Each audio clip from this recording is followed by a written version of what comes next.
The Backrooms. You've been here before. Level 1.1 Corrupted Corridor. Survival difficulty. Class variable. Varied security. Unsecured. Varied entity count. Level 1.1 is a sublevel of Level 1. It resembles a long, straight corridor continuing for an unknown distance. The image shown here is a picture of Level 1.1, a short distance down the hallway in Sector 1, with the camera pointing back towards the entrance. Description: Level 1.1 is a straight, narrow corridor in Level 1 that stretches on for an indeterminate distance. The walls are made of cinder blocks painted white, and the floor is blue tile. Much of the level follows this blue and white color scheme. Occasionally, exposed piping and ventilation ducts appear through cracks and holes in the walls and ceiling.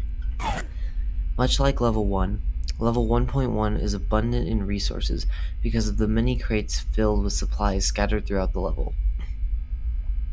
However, these crates become less frequent the further one ventures into the level, making it difficult for explorers to travel long distances. Explorers are not separated upon entry in Level 1.1, making it possible to travel in groups. This has led many explorers to embark on expeditions through the level. Many attempts to reach the end of Level 1.1 have been made, but none have succeeded. This is not due to inaccessibility or the distance to travel, but the dangerous variance in overall safety and entity count. The further one continues down the corridor, the more unstable the level becomes. There are 4 distinct sectors of the tunnel, as well as 1 unconfirmed sector, ranging from completely stable to very unstable. The later sectors are extremely dangerous and should be avoided at all costs. Sector 1. Show survival class info. Survival difficulty. Class 0. Safe, secure, devoid of entities. Sector 1 is the first sector of Level 1.1, and the most explored. It is easy to access and has a large number of resources located in crates. The height of the ceiling varies, being anywhere from 7 to 12 feet high. However, the width of the hall stays consistent and is about 12 feet wide. The humming of fluorescent lighting is present in this sector, much like in Level 0. It is common for Sector 1 to have many explorers at once. However, the amount of explorers in the sector at once drops significantly after Outpost 2. There have been no documented dangerous entities in this sector. Sector 1 continues for an estimated 10 to 15 miles. Sector 2. Show survival class info. Survival difficulty. Class 2. Unsafe, unsecure, low entity count. The image shown here depicts a flat area of Sector 2. This picture was taken during a MEG operation to explore the level. Sector 2 is the second sector of Level 1.1. While considerably more dangerous and unstable than Sector 1, experienced explorers should have no trouble navigating it. Many of the sector's features are glitched. In parts of the sector, it is possible to no-clip through a wall into other areas of Level 1. The floor in Sector 2 is often slanted at odd angles, creating steep hills and drops. The sector becomes increasingly more difficult to navigate, as the angle of the floor changes drastically the further one ventures into it. The colors of the corridor may change to abnormal hues. Identical sections of the hallways may repeat over and over, and pipes and ducts may block parts of the hall. It is estimated to be between 5 and 50 miles long, but is difficult to measure because of the confusing nature of this sector. If this sector is as long as the most reliable estimates believe, it is the longest sector in Level 1.1. Hostile entities are scarce, but smilers, hounds, and skin stealers occasionally appear in this sector. Explorers can easily seek shelter in some of the outposts located along the length of this sector. It is recommended that explorers travel in groups from this point onward. Staying alone in later sections leaves one susceptible to attacks from dangerous entities. At various locations in Sector 2, markings can be found on the walls, floor, and ceiling. They appear to be written in an unknown language and have not been able to be translated. Sector 3. Show survival class info. Survival difficulty. Class 4. Unsafe, unsecure, medium entity count. The image shown here depicts a picture of Sector 3 taken from the end of Sector 2. Sector 3 is the third sector of level 1.1. It is very unstable and difficult to navigate. Even seasoned explorers would have a hard time traversing this level. But one outpost has been established midway through this relatively safe sector. Because of the instability of this level, it is more likely that one can no-clip back into a different area of level 1. Much of this sector is shrouded in darkness, and overhead lighting or flashlights do not appear to change this state. However, there are occasionally areas of bright light in parts of the sector for reasons unknown. No apparent light source has been found. The ceiling in Sector 3 is much higher than that of Sectors 1 and 2, being about 20 feet wide in this sector. For unknown reasons, Sector 3 exhibits a faint smell of antiseptic, which is not present in other sectors. Smilers commonly inhabit this level. Encounters with other entities have been documented, but are difficult to prove because of the darkness of the sector. Sector 4. Show survival class info. Survival difficulty. Class Dead Zone. Environmental hazards, strictly uninhabitable, potential for anomalous entities. The image shown here is the only known image of Sector 4, taken shortly before the photographer retreated to safer sectors. Sector 4 is the last confirmed sector of level 1.1. It is extremely dangerous and should be avoided at all costs. Not much is known about this sector other than what is apparent in its image of it. It appears to take on a black and white color scheme and is incredibly unstable. Reports from the expedition that discovered it say that the sector undulates wildly, making it nearly impossible to navigate. Survivors reported experiencing acute vertigo, nausea, and loss of equilibrium. Much of this sector has no collision. No clipping through the level drops one into a presumably endless void. Masses of extremely dangerous entities inhabit this sector. They do not appear to obey the laws of gravity and float freely through the air. Some entities are glitched and generate with mutations. One explorer described a skin stealer in true form with one of the wings of a death moth. Very rare or unique entities are also known to generate here, leading many to believe that an anomaly created the sector to duplicate entities and mutate them. The group of explorers who ventured into Sector 4 returned with 7 less members, 2 badly mutated, and 6 that hadn't mutated. Those that were mutated had extra arms, abnormal holes in the body, and other oddities with no ill side effects. Sector 4 was recently cordoned off by the Meg in an attempt to prevent further incidents like this one. A sign at the end of Sector 3 reads, "Warning, do not pass this point. Death is imminent to all who enter Sector 4. Despite this warning, several explorers have vanished from Level 1, and it is theorized that Level 1.1 was the cause of these disappearances. Sector 5. Show survival class info. Survival difficulty. Non-applicable. Existence unconfirmed, likely inaccessible, unfit for life. Based on accounts from members of the party that ventured into Sector 4, there may be a 5th sector. Several members spoke of a further level that they saw when they were in Sector 4. However, many of these explorers died shortly after or were driven insane. Because of this, the Meg has not confirmed any of these claims. The only description consistent among survivors was that of a beacon of light that drew explorers toward it through unknown means. Below is a video transcript of an interview with some survivors. Show video transcript. Eyewitness claims. Sector 5. Meg interview. Sector 4 survivors. Video transcript. 4/23/20. 7:32 p.m. The following is a video transcript of an interview conducted with 3 survivors of Sector 4.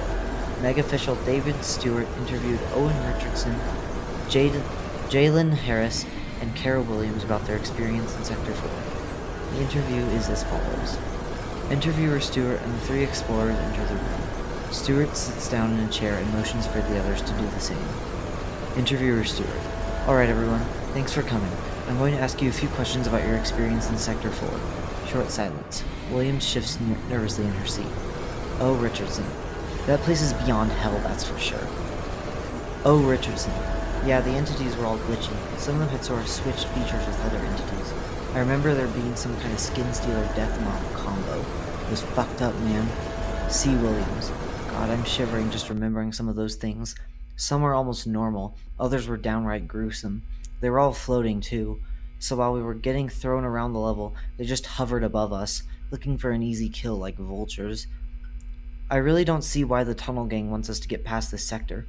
Williams runs her hands through her hair. She appears visibly distressed. C. Williams. There's just no point. Interviewer Stewart. It's a little odd that the entities weren't actively attacking. O. Richardson. Now that you mention it, it is a little strange. I ran into a smiler in level 2 when I was pretty new to the Backrooms, and it wouldn't give up chasing me. Luckily, I found a door to level 4, or it probably would have been fucked. C. Williams. You've told everyone about your near-death experience 100 times. Heck, we're all recording an interview about your other near-death experience. Nobody cares. We've all seen a smiler before. O. Richardson. All right, shut up. Where were we? Interviewer Stewart. The glitchy entities? C. Williams. Yeah, there was that, and then the light. That was the worst part. Interviewer Stewart. The light? What do you mean by... Harris interrupts from his seat, waving his arms furiously. He grabs onto Stewart's shoulders and begins to shake him violently. The light! It beckons, pulling us closer. Interviewer Stewart. Sir, please let go. Richardson stands up and pulls Harris back to his seat. Oh, Richardson, don't mind him. He hasn't been right in the head since we left Sector 4. Interviewer Stewart. How so? Oh, Richardson. He barely responds to anyone. Sometimes he mumbles nonsense about the light. We just don't know why. Interviewer Stewart.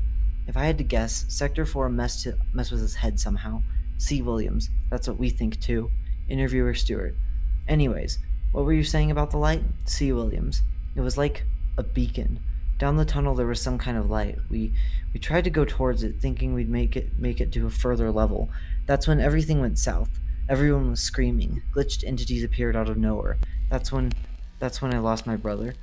He saw the light and ran towards it. I tried to stop him, but I couldn't. Williams begins to shake uncontrollably. She buries her head in her hands and begins to sob. C. Williams. He got too close. That was the last time that I saw him. J. Harris. We need to go back. We need to go back. Find heaven. The light beckons. Come closer. The secrets of the universe are within the light. The light beckons. The light beckons. A doorway out. C. Williams. C. Williams. That light. It did strange things to us. We were all running. Some went towards the light, some ran away. Some got too close. We never saw them again. Someone I knew, a friend, turned himself inside out. Everything floating out.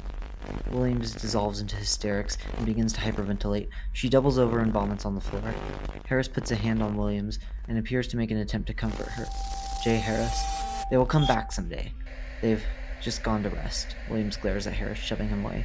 You have no idea what happened, you crazy old shit. You weren't like the one who saw your brother die right in front of you. You don't know what it's like. Williams stands up and begins to walk towards the door. Oh, Richardson. Kara, please. Williams makes an obscene gesture towards Richardson. Interviewer Stewart. Please, come back. It's okay, we don't have to talk about the light. C. Williams. I'm done with this bullshit. You can take your interview and shove it up your ass. Williams leaves the room, slamming the door behind her. The room is silent for a few minutes. Harris fidgets with his hands. Oh, Richardson. It's okay. It's not your fault. The light's a sensitive topic for her, for obvious reasons. We can continue your interview. She'll come to her senses eventually. Interviewer Stewart. Of course, Mr. Harris. Can you tell me more about the light? J. Harris. It beckons. Interviewer Stewart. Where did the missing explorers go? The light.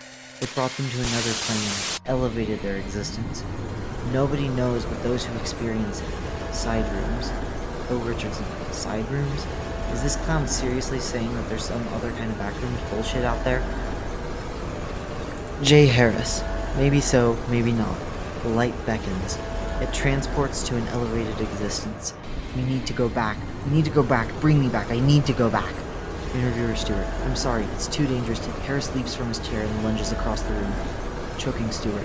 Richardson rushes to pull Harris off from him. Someone kicks the leg of the tripod the camera is mounted on and it falls to the ground. It now faces towards the ceiling. I need to go back! Bring me back! I must go back! Bring me fucking back! I need to go back! Bring me back! End of recording. Organizations. 2 warring groups fight for possession of level 1.1. The Tunnel Gang and Mega Team Coridor. Team Coridor is a group commissioned by the Major Explorer Group, MEG, to explore and document level 1.1. This includes organizing expeditions to document less well-known sectors and cataloging entities found in the level, among other things. It consists of about a dozen permanent members, as well as some temporary Meg researchers and explorers that explore the level. Team Coridor also manages and supplies some of the various outposts on this level. The Tunnel Gang. The Tunnel Gang is a group of vigilant explorers who lay claim to level 1.1. They are led by a man simply known as Blade.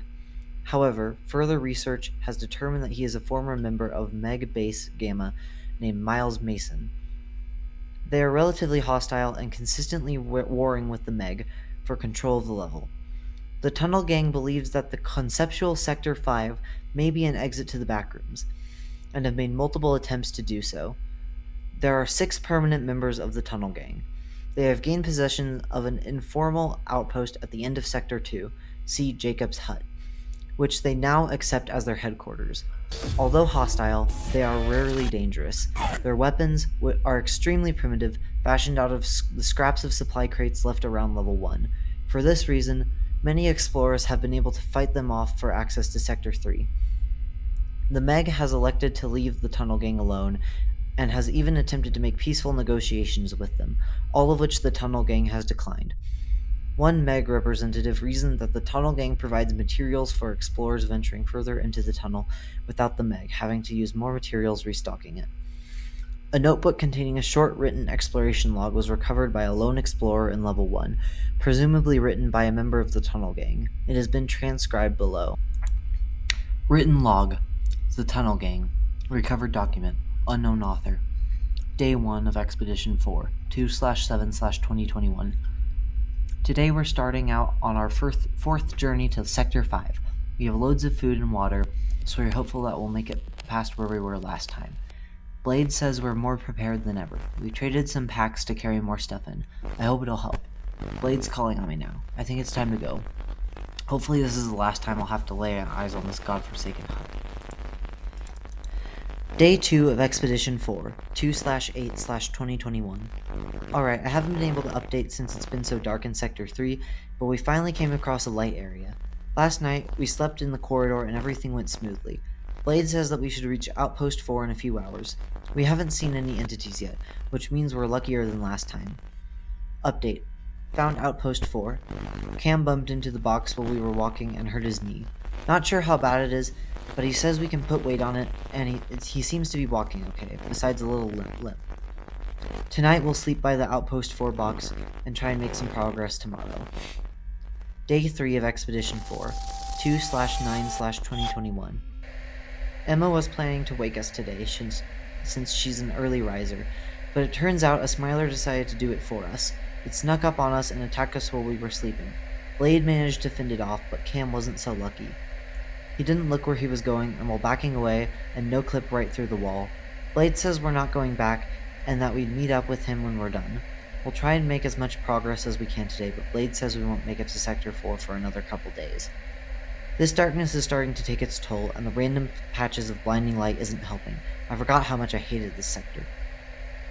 Day 4 of Expedition 4, 2/10/2021.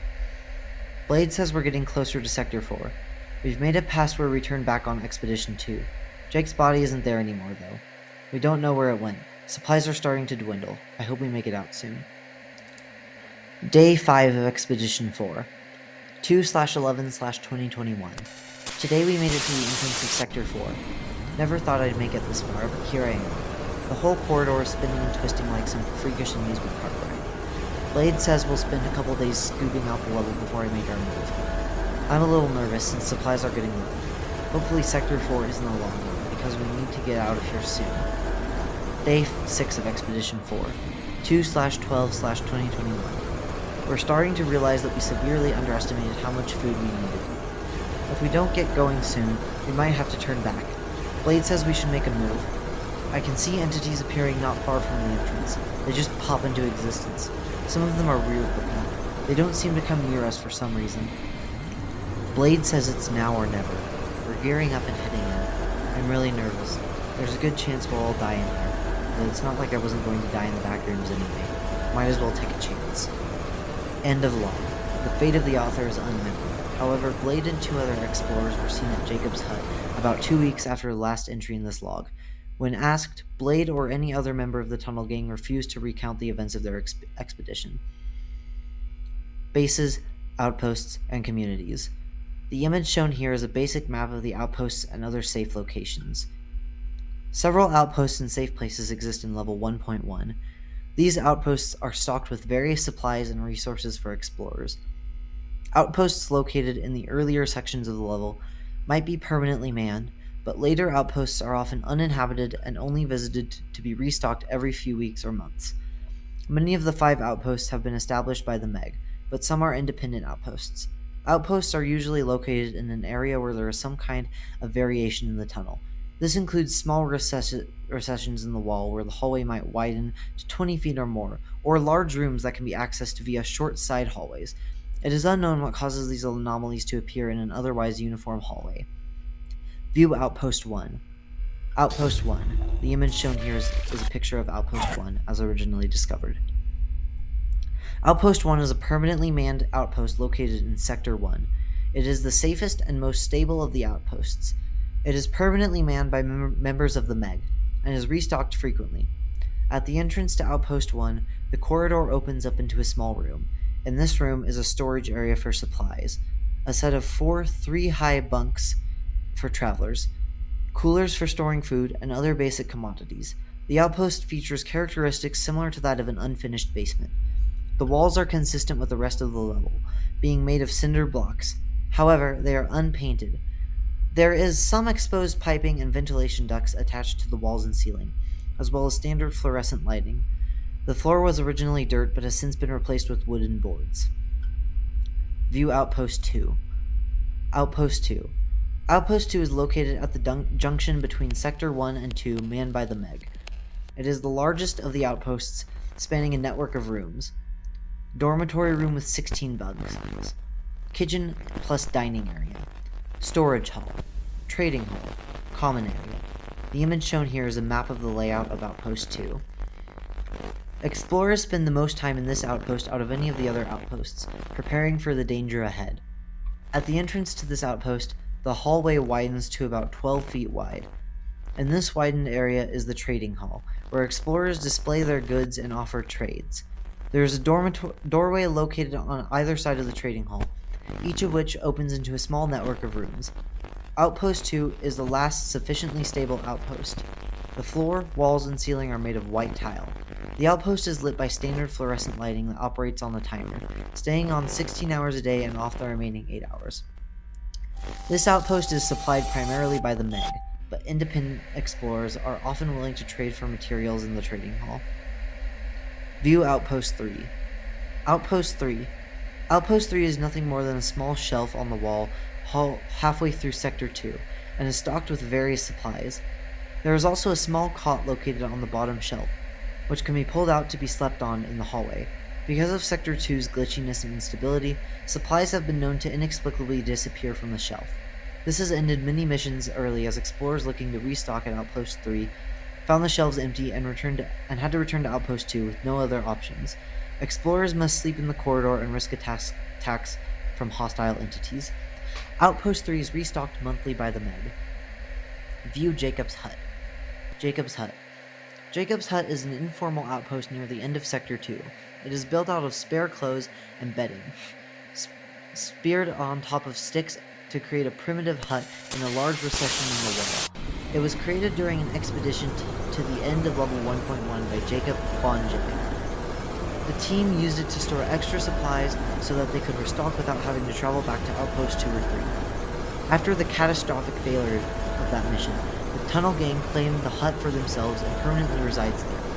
As long as one does not show any signs of Meg affiliation, the Tunnel Gang will offer to trade with explorers at the hut. View Outpost 4. Outpost 4. Outpost 4 is extremely unstable and should only be used for quick pit stops. It consists of a wooden storage crate about 4 feet on all axes, presumably taken from somewhere in level 1. Inside are various types of food, drinks, clothing, and other essentials. It is located in the center of the hall so that explorers can find it more easily in the darkness of Sector 3. It is rarely restocked because of the difficulty of venturing into Sector 3. Some hostile entities have determined that explorers often come to this box and will lie in wait for unsuspecting explorers to wander towards them. Show Outpost 5.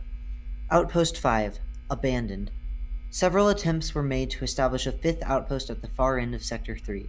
However, after several entity attacks, the MEG deemed that a fifth outpost was too resource-intensive and difficult to establish. Entrances and exits. Level 1.1 can be conveniently accessed by traveling due south of MEG Base Alpha and Level 1. A sign is posted outside of the entrance signifying its existence. Level 1.1 does not appear to be accessible from any level besides Level 1. Level 1.1 can be escaped by backtracking through the corridor and exiting through the entrance to the level. No clipping can also land explorers in a random part of Level 1. However, this is unpredictable and should only be used as a method of escape in emergencies. Note that no clipping out of Sector 4 does not appear to return explorers to Level 1. There are no documented ways to access levels other than Level 1.